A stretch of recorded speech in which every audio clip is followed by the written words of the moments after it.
اصحاب کہف کا واقعہ حضرت عیسیٰ علیہ السلام کے آسمان پر زندہ اٹھا لیے جانے کے قریباً 250 سال بعد کا ہے۔ اس وقت رومی بادشاہ حکمران دقیانوس تھا، جو کہ لوگوں کو دین الہی سے ہٹا کر بت پرستی کی طرف مائل کرتا اور انکار پر لوگوں کو اذیتناک موت دیتا۔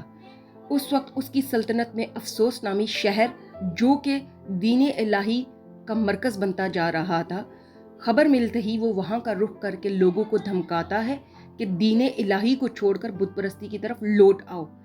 انکار کرنے والوں کو قید کر کے اذیتناک موت دی جاتی ہے اور کمزور ایمان والے لوگ ایمان چھوڑ کر بت پرستی کی طرف واپس آ جاتے ہیں۔ قید ہونے والے لوگوں میں چند اعلیٰ خاندان سے تعلق رکھنے والے نوجوان بھی شامل تھے۔ ان کو فوراً قتل کرنا نامناسب سمجھتا ہے اور ایک دن کی مہلت دے کر چھوڑ دیا جاتا ہے۔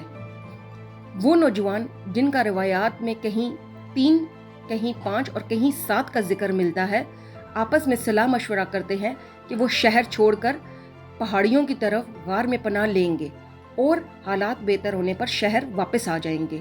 راستے میں انہیں ایک بزرگ چرواہا ملتا ہے جس کے ساتھ ان کا کتا بھی ہوتا ہے۔ روایات میں اس کتے کا ذکر قطمیر نام سے ہے۔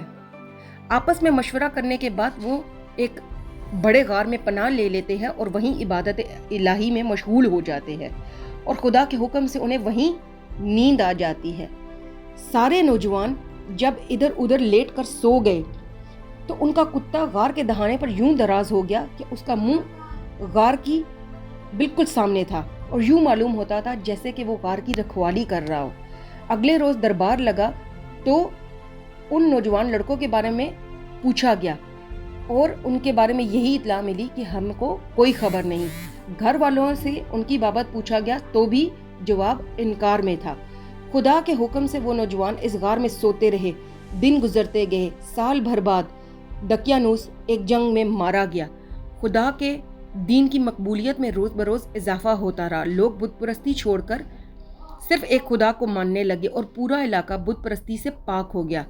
غار والے سوتے رہے اور اسی حالت میں ان کو 300 سال گزر گئے۔ کسی نے ان کی نیند میں خلل انداز ہونے کی کوشش نہ کی اور کوئی بھولا بھٹکا اگر اس غار کی طرف آ بھی نکلتا تو غار کے دہانے پر کتے کو رکھوالی کرتا دیکھ کر اندر داخل ہونے کی کوشش نہ کرتا۔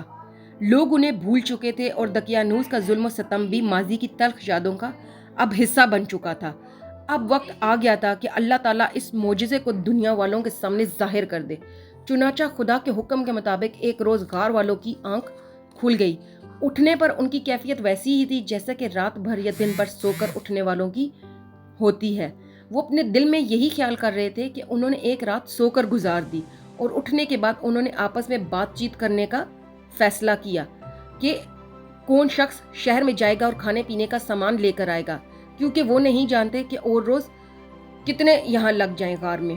وہ اس بات سے بے خبر تھے کہ دنیا باہر کی تو بدل چکی ہے۔ منصوبے کے مطابق ایک شخص نوجوان شہر کی طرف واپس جاتا ہے اور وہاں کا منظر بدلا ہوا دیکھتا ہے۔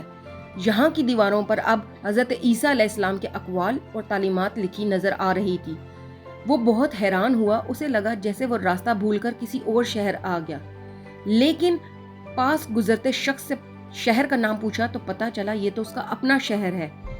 حیرت کے عالم میں جب وہ کھانا خریدنے سرائے پر پہنچتا ہے تو سرائے کے مالک کو کھانے کی قیمت کے لیے سکے دیتا ہے تو حیران رہ جاتا ہے کہ یہ سکے تو سرائے کے مالک کے مطابق بہت پرانے ہیں۔ وہ کہتا ہے کہ آپ یہ کہاں سے لائے ہیں؟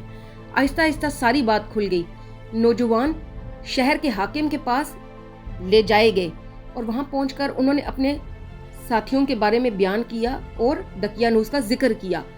یہ سب سن کر حیران لوگ ہو گئے کہ 300 سال تک کیسے اس غار میں یہ لوگ سوتے رہے اور ان کی بظاہر وضع قطع اور عمر میں ذرا برابر فرق رونما نہیں ہوا۔ خدا کے اس معجزے کو دیکھ کر لوگ ایمان میں اور پختہ ہو گئے۔ حاکم اپنے ساتھیوں کو لے کر ایک جلوس کی شکل میں غار تک گیا اور باقی نوجوانوں کو بھی ساتھ لے آیا۔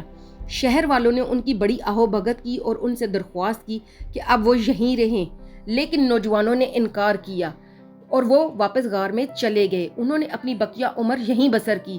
ان کی وفات کے بعد لوگوں نے ان کی یاد میں ایک عبادت گاہ تعمیر کر دی۔ کئی شخص 300 سال تک سوتے رہے اور بعد ازاں ان کا اسی حالت میں جاگنا اور ان کی جسمانی اور ذہنی کیفیت میں ذرا برابر تبدیلی نہ آئی ہو، بظاہر یہ ناممکن بات لگتی ہے، لیکن ہم سب کو یہ یاد رکھنا چاہیے یہ بات اللہ کے معجزوں کی ہو تو ہر ناممکن چیز بھی ممکن ہو سکتی ہے۔ غار والوں کے قصے میں یہی سبق پوشیدہ ہے کہ جب کوئی اللہ کی ذات اور صفات پر کامل ایمان لے آتا ہے تو اللہ اس کے لیے ناممکن کو بھی ممکن بنا